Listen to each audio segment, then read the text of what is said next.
Welcome back to the channel, everyone.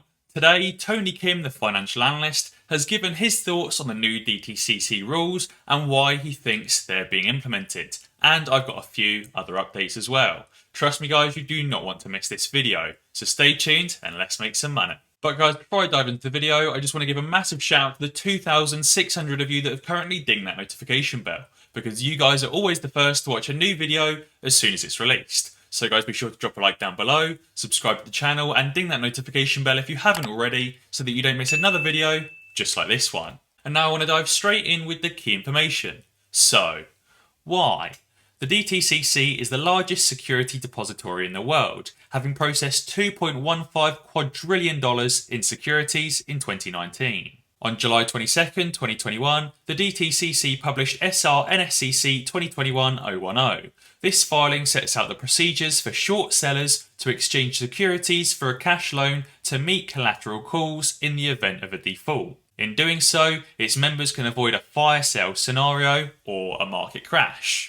Now, if you're not already up to speed and you don't know what nscc 2021-010 is, I have explained it in one of my other videos, so I'm not going to read this full publication line by line. But as a summary of this filing, it's to establish the Securities Financing Transaction Clearing Service to make central clearing available at the nscc for equity security financing transactions, which are, broadly speaking, transactions where the parties exchange equity securities against cash and simultaneously agree to exchange the same securities and cash plus or minus a rate payment on a future date. So effectively, what this means is that if a short seller is in trouble and is about to have his short position liquidated, he can lend out some of his long positions for cash in order to buy back those shares. In the future, whether that's a month or a year or the next day or in 10 years' time, that hedge fund promises to pay back the cash that they borrowed and an extra rate payment or an extra fee, maybe even plus additional interest on top. This is effectively to avoid a market crash scenario.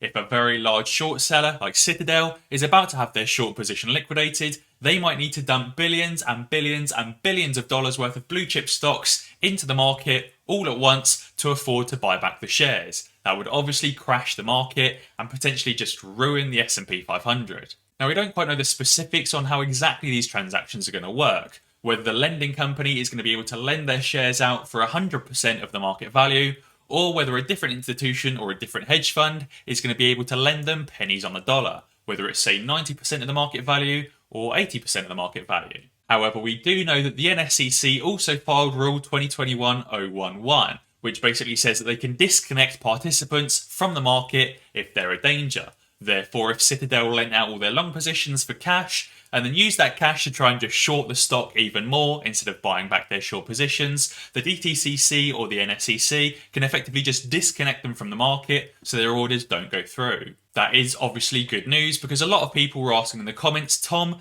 what prevents these hedge funds from just taking all this cash and shorting more? Effectively, the DTCC are going to be the backstop and put an end to it and say, right, hang on, no more. You're already too heavily leveraged and you're going to get liquidated.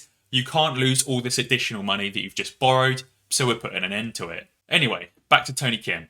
It begs the question, why would the largest security depository in the world take steps to shield the market against a fire sale borne by short positions if the threat of such an event wasn't real? Why are these safeguards necessary at all? Because I was told by the mainstream media that meme stocks such as AMC and GameStop were just elaborate pump and dump internet scams. That only an idiot would blindly hop on the social media driven speculation bandwagon headed for certain financial ruin. Obviously, the mainstream media calls us a cult and says that all of our due diligence is nonsense and just that the AMC company fundamentals are terrible, so it's definitely going bankrupt. That there's no fundamental basis for investing in a dying brick and mortar video game retailer and a movie theatre chain in the wake of digital transformation. That the stock market has become gamified like a casino. That naked short selling happens, but not on the scale that retail thinks it is. Mainstream media are trying to tell us that naked shorting never really happens, and on the 1% occasion that it does, they're 100% caught from it and fined, which we know all too well is not really the case.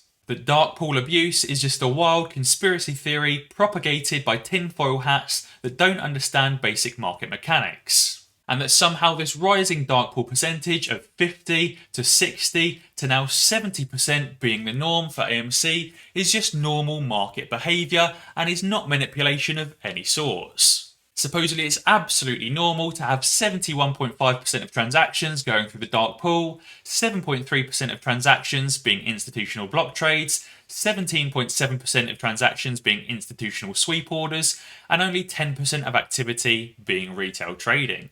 Absolutely normal. Trust me, guys. And that dumb money does not have the intellectual capacity or resources to develop an edge in the market. And only smart money with their 20% annual returns that only just narrowly beats the S&P 500 is considered the biggest edge in the market whatsoever. And that smart money can't possibly make any more than that by even committing illegal activity, because supposedly illegal activity never happens in the market. Could it be that 5+ million individuals worldwide are gullible enough to sponsor the greatest misinformation campaign ever concocted, orchestrated via the internet, the biggest dead cat bounce of all time? Or could it be that a few bad actors got greedy, careless, and found themselves overexposed on the wrong side of a trade with an infinite downside, and therefore used their market manipulating abilities and their size and dominance and their too big to fail mentality to try and force themselves onto the right side of the trade at the detriment of millions and millions of retail investors like you and I?